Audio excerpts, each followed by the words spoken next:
کی جالی کو ہاتھ لگانا نصیب ہو جائے، دنیا کے بڑے سے بڑا بادشاہ، بڑے سے بڑا انسان، بڑے سے بڑا امیر، پیسے والا، حسن والا، مال والا، دولت والا، زمین اور جائیداد کا مالک، اس کی یہ چاہت ہے کہ روزے کی جالی کو میں یہ چھو دوں، روزے کے سامنے مجھے تحیت السلام کہنے کا مجھے یہ شرف حاصل ہو جائے، اور آپ اس جماعت کا اندازہ لگائیں اللہ کے ہاں اس جماعت صحابہ کا کیا مقام ہوگا، کیا مرتبہ ہوگا، جنہوں نے امام الانبیاء صلی اللہ علیہ وسلم کے ساتھ ایمان کی حالت میں ہاتھ ملایا، جن لوگوں نے امام الانبیاء صلی اللہ علیہ وسلم کے ساتھ معاہدہ کیا، جن لوگوں نے نبی اکرم صلی اللہ علیہ وسلم کے ہاتھ کو جالی کو نہیں ہاتھ کو براہ راست بوسہ دیا، اس صحابی رسول کی نسبت، اس صحابی رسول کی عزت، اس صحابی رسول کی عظمت کا کیا مقام ہو۔ ہم اور آپ بڑے جتن کرتے ہیں، بڑا درود شریف پڑھتے ہیں، کسی طرح ایک دفعہ سرکار دو عالم رحمت للعالمین صلی اللہ علیہ وسلم کی خواب میں زیارت ہو گئے،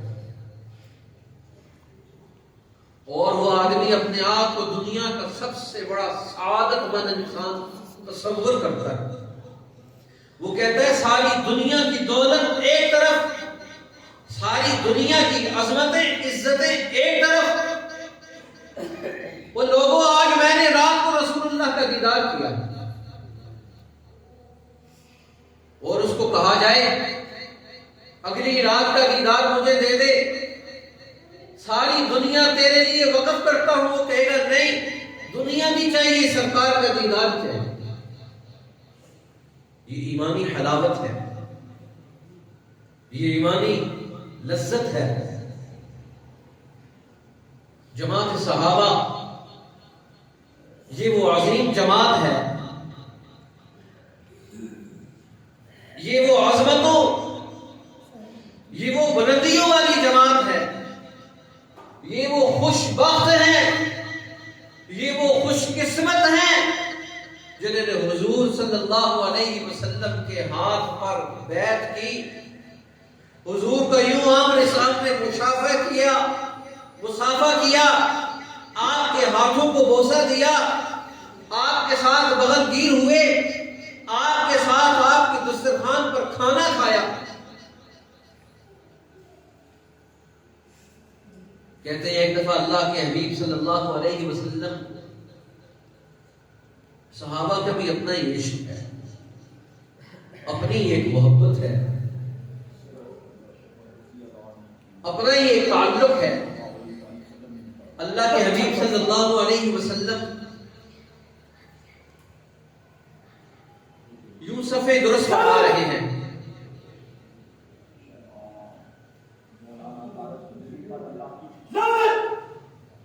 یوں صفے درست فرما رہے تھے، اور صفے درست فرماتے ہوئے کپڑے اتارے تھے، اس نے تجھے ننگا کیا ہے، اور جب نبی اکرم صلی اللہ علیہ وسلم صحابی اللہ کے حبیب صلی اللہ علیہ وسلم اور وہ صحابی رسول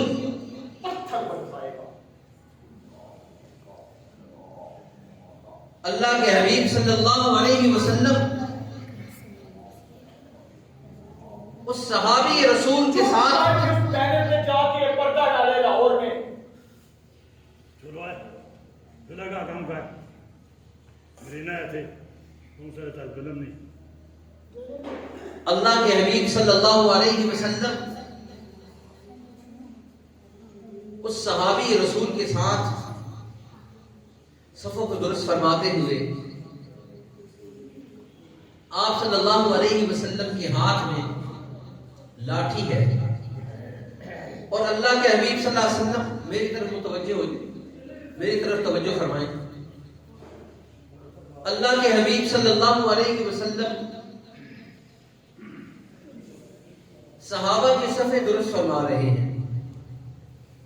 ایک صحابی رسول سب سے تھوڑا سا آگے، اب مجاہدین کی صفیں لگی ہوئی، نبی اکرم صلی اللہ علیہ وسلم کے ہاتھ میں چھڑی ہے، اور آپ جماعت صحابہ کی صفوں کو درست فرما رہے ہیں، اور اس صحابی کا عالم یہ ہے کہ اس کے پیٹ پر کپڑا تک نہیں تھا۔ آپ صلی اللہ علیہ وسلم نے یوں چھڑی لی اور وہ تھوڑا سا آگے تھے، اس چھڑی کے ساتھ کہا تھوڑا سا پیچھے ہو جاؤ، یوں چھڑی کو لگایا اور کہا پیچھے ہو جاؤ، پیٹ پر چھڑی لگائی اور کہا پیچھے ہو جاؤ۔ وہ صحابی کہنے لگے یا رسول اللہ آپ نے مجھے تکلیف پہنچائی۔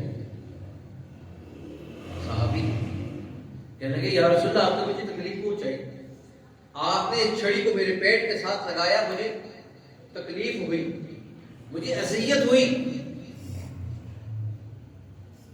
رسول اللہ صلی اللہ علیہ وسلم آج کل کے حکمرانوں کی طرح تو حکمران بھی تھے، نبی بھی تھے، مدینہ کی ریاست کے وہ منتظم اعلیٰ بھی تھے، اور وہ مدینہ الرسول کے جسٹس بھی تھے، فیصلے عدل کی بنیاد پر کیا کرتے تھے۔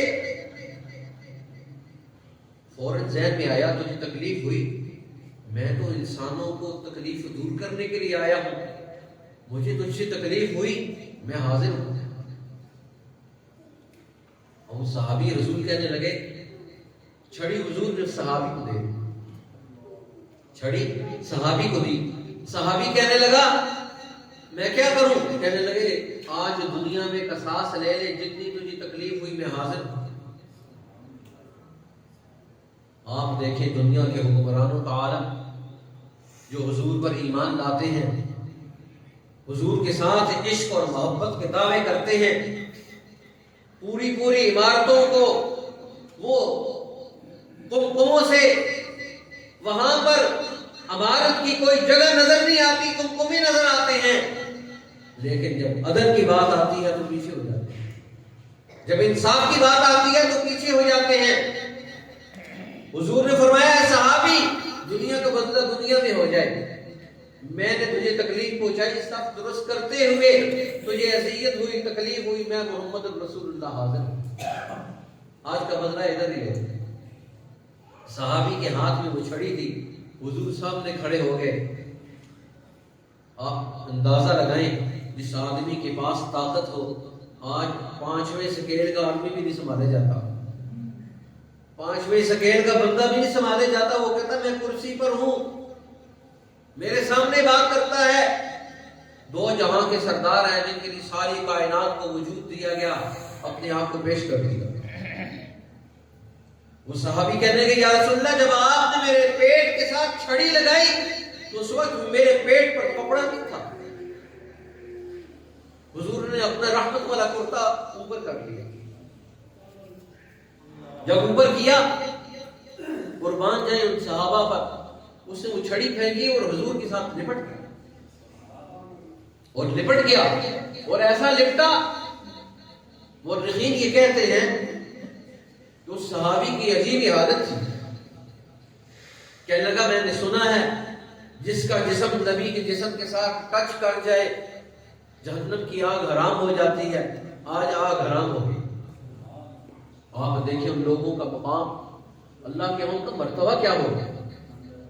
حضرت عبداللہ ایک صحابی، مکہ والوں نے ان کے ساری چیزوں کو لے لیا، بیوی بچے لے لیے، کھانا پینا لے لیا، سسرال والے آئے بیوی لے لی، ننیال والے آئے بچے بھی لے لیے، ددیال والوں نے کپڑے بھی لے لیے، صرف ایک ٹاٹ تھا جس کے 2 ٹکڑے کیے اور اپنے صدر کو چھپایا، پھر بھی مدینہ کی طرف چل پڑے،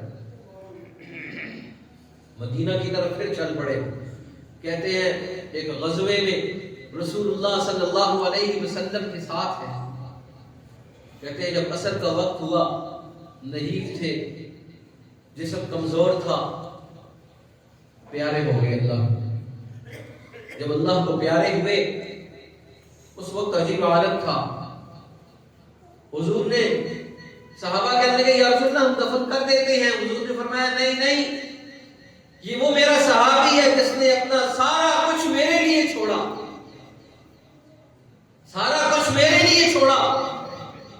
اور روایات میں آتا ہے جب وہ قبر کھود دی گئی، حضور کو بلایا گیا، صحابہ اتارنے لگے تو حضور نے فرمایا ٹھہر جاؤ ٹھہر جاؤ، سر کی طرف ابو بکر ہے، پاؤں کی طرف عمر فاروق ہے، اور درمیان میں جناب رسول اللہ صلی اللہ علیہ وسلم۔ اللہ کے حبیب صلی اللہ علیہ وسلم نے فرمایا ابو بکر تو بھی ٹھہر جا، عمر تو بھی ٹھہر جا، آج میں اس اپنے عاشق کو اپنے ہاتھوں سے دفن کروں گا۔ اور اللہ کے حبیب صلی اللہ علیہ وسلم نے اپنے ہاتھوں سے اس کو جب لحد سے اتارا، اللہ اکبر، جب لحد میں اتارا تو ہر صحابی کی عجیب کیفیت تھی، ہر صحابی کا عجیب سما تھا، اور جب حضور نے وہاں ہاتھ اٹھائے تو جو دعا کی اس دعا کی عجیب کیفیت تھی۔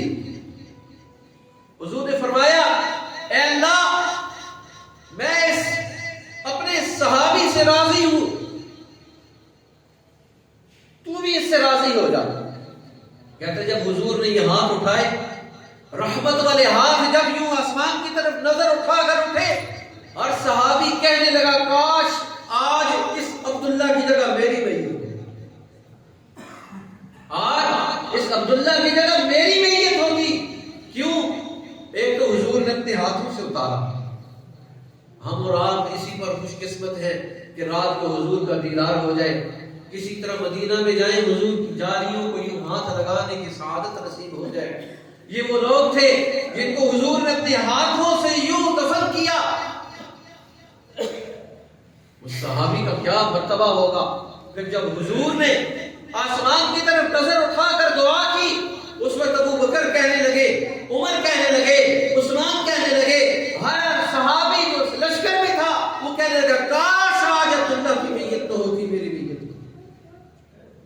یہ وہ لوگ تھے جن کا حضور کے ساتھ تعلق تھا، جن کی حضور کے ساتھ محبت تھی۔ اور قربان جائے ہر صحابی اللہ کے ہاں اس کا کیا مقام ہے۔ کہتے ہیں سارے دنیا کے غوث قطب ابدال ایک طرف ہو جائے۔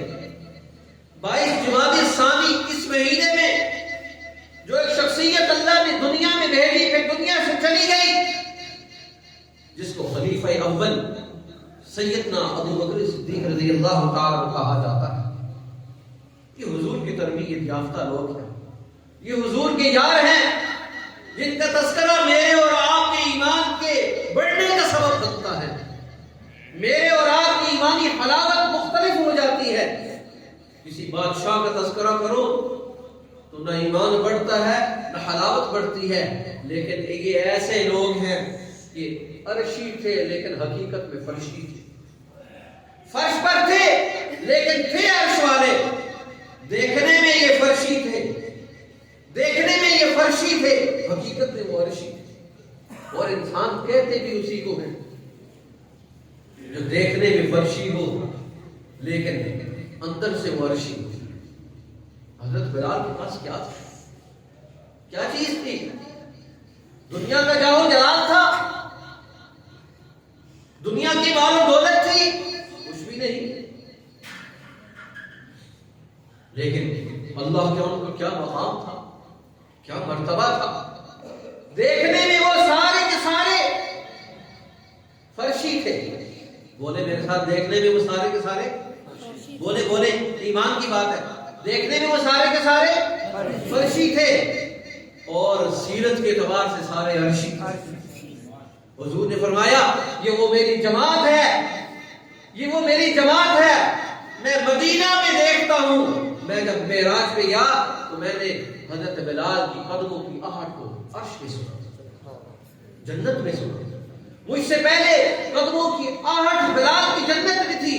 میں نے جبریل سے پوچھا یہ کیا آہٹ ہے؟ کہنے لگے آپ کا عاشق مدینہ میں چل رہا ہے، آپ کا عاشق مدینہ میں چل رہا ہے۔ دیکھنے میں فرشی تھے، سیرت عرشی تھی۔ ایمان والے کا کمال یہ ہے، دیکھنے میں فرشی ہو لیکن سیرت اس کی عرشی ہو، عرش والے اس پر فخر کریں۔ کہتے ہیں مورخین نے یہ لکھا ہے، جب حضرت ابوبکر صدیق رضی اللہ تعالی خلیفہ اول ہے اور حضور نے ان کو فرمایا مروا ابا بکر فلیصلی بالناس، ابو بکر کو کہو میرے مصلی پر کھڑے ہو کر نماز پڑھائیں۔ ہم نے عقیدہ بھی سمجھنا ہے، ہم مسلمان ہیں، ہم نے عقیدہ بھی سمجھنا۔ حضور نے فرمایا ابو بکر کو کہو میرے مصلی پر کھڑے ہو کر نماز پڑھائے۔ کیا اس وقت حضرت عباس نہیں تھے؟ حضرت عباس حضور کے چچا بھی تھے، عبداللہ ابن عباس بھی تھے، حضرت علی بھی تھے، حضرت عمر بھی تھے، ذوالنورین حضور کی دو بیٹیاں جس کے نکاح میں تھی، حضرت عثمان بھی تھی۔ 1,24,000 صحابہ میں سارے صحابہ وہاں تھے، لیکن سارے صحابہ میں حضور نے ایک صحابی کو کہا ابو بکر کو کہو میرے مصلی پر کھڑے ہو کر نماز پڑھائے۔ اس لیے ان کو کہا جاتا ہے خلیفہ اول، خلیفہ اول۔ ہم نے یہ عقیدہ، یہ ذہن اپنے ذہن میں بٹھانا ہے، خلیفہ اول اس لیے ان کو کہا جاتا تھا۔ سارے خلفاء وہاں موجود تھے، حضور نے ابو بکر کو کہا مروا ابا بکر فلیصلی بالناس، سارے صحابہ تھے، حضور نے اپنی نگرانی میں فرمایا ابو بکر کو کہو میرے مصلی پر کھڑا ہو۔ بات سمجھ میں آئی؟ بات سمجھ میں آئی؟ وہ ابو بکر دنیا عرب کے اندر دو بڑے سرمایہ دار تھے، عرب کے اندر دو بڑے سرمایہ دار تھے جن میں حضرت ابوبکر رضی اللہ تعالیٰ عنہ ٹاپ کلاس کے تھے۔ حضرت ابوبکر رضی اللہ تعالیٰ عنہ کا کمال یہ تھا آپ کا سارا مال رسول اللہ صلی اللہ علیہ وسلم کے حکم پر خرچ ہو گیا۔ مدینہ میں رسول اللہ صلی اللہ علیہ وسلم کے دائیں طرف ابو بکر ہے، دائیں طرف ابو بکر ہے، بائیں طرف حضرت عمر ہے۔ اللہ کے حبیب صلی اللہ علیہ وسلم بیٹھے ہیں، دائیں کون ہے؟ ابو بکر ہے، بائیں کون ہے؟ عمر فاروق ہے۔ اور حضرت ابو بکر کا عالم یہ تھا، آپ نے ایک ٹاٹ کا کپڑا پہنا ہوا تھا اور اس ٹاٹ کے کپڑے میں جو بٹن تھے وہ ببول کے کانٹے کے تھے، یوں ببول کے کانٹے کے سی کر حضور کے دائیں طرف بیٹھے ہوئے تھے۔ مورخین یہ کہتے ہیں، سیرت کی کتابوں میں یہ لکھا ہوا ہے، جبریل تشریف لائے اور آ کر کہا یا رسول اللہ، اللہ ابو بکر کو سلام کہہ رہا ہے، اللہ ابو بکر کو سلام کہہ رہا ہے، اور ابو بکر سے پوچھئے کیا وہ اس حال میں خوش ہے؟ ابو بکر سے پوچھئے وہ اس حال میں خوش ہے؟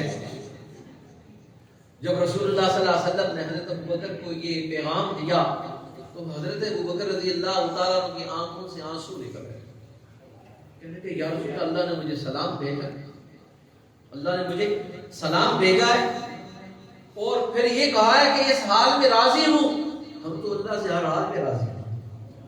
ان لوگوں نے دین کے لیے کیسی کردار ادا کیا، کیسی خدمت کی، اور رسول اللہ صلی اللہ علیہ وسلم کی بیوی حضرت ابو بکر کی بیٹی، حضرت ابو بکر کی بیٹی حضرت عائشہ صدیقہ رضی اللہ تعالیٰ عنہ، امت کے ابو بکر پر اتنے احسانات ہیں، اتنے احسانات ہیں کہ امت سر نہیں اٹھا سکتی، کچھ کہنا تو دور کی بات ہے، سر نہیں اٹھا سکتی ابو بکر رضی اللہ تعالیٰ عنہ خاندان کے بارے میں، حضرت ابو بکر کے اور آپ کے لوگوں کے۔ حضور نے فرمایا آدھا علم سارے صحابہ نے مجھ سے حاصل کیا امت تک پہنچایا، اکیلی عائشہ صدیقہ نے آدھا علم امت تک پہنچایا۔ مفسر قرآن، آج سارے مفسرین قرآن جتنے بھی ہیں وہ سارے عبداللہ ابن عباس رضی اللہ تعالیٰ عنہ کے شاگرد ہیں۔ سب سے پہلے مفسر قرآن تھے۔ ساری دنیا کے قیامت تک آنے والے سارے مفسر قرآن عبداللہ ابن عباس کے شاگرد ہیں، اور عبداللہ ابن عباس حضرت عائشہ کے شاگرد ہیں۔ عبداللہ ابن عباس حضرت عائشہ کے شاگرد ہیں۔ گویا ساری امت کی تفسیر میں جو استاد ہیں وہ اما عائشہ صدیقہ رضی اللہ عنہ۔ اتنا بڑا احسان ہے۔ حضور نے ایک دفعہ فرمایا، آخری بات ختم کرتا ہوں، حضور نے فرمایا، حدیث بیان فرمائی، فرمایا عائشہ جس کے تین بچے فوت ہو جائیں اللہ نے اس کو جنت میں داخل کرنا ہے۔ قربان جائیں اما عائشہ پر، امت کے لیے کتنا بڑا علم کا دروازہ کھول دیا۔ جب حضور نے یہ حدیث بیان فرمائی، اما عائشہ نے فرمایا یا رسول اللہ جس کے دو ہوں، حضور نے فرمایا جس کے دو بچے فوت ہو گئے وہ بھی جنت میں جائیں گے۔ قربان جائیں اما عائشہ پر، کہنے لگی یا رسول اللہ جس کا ایک ہو۔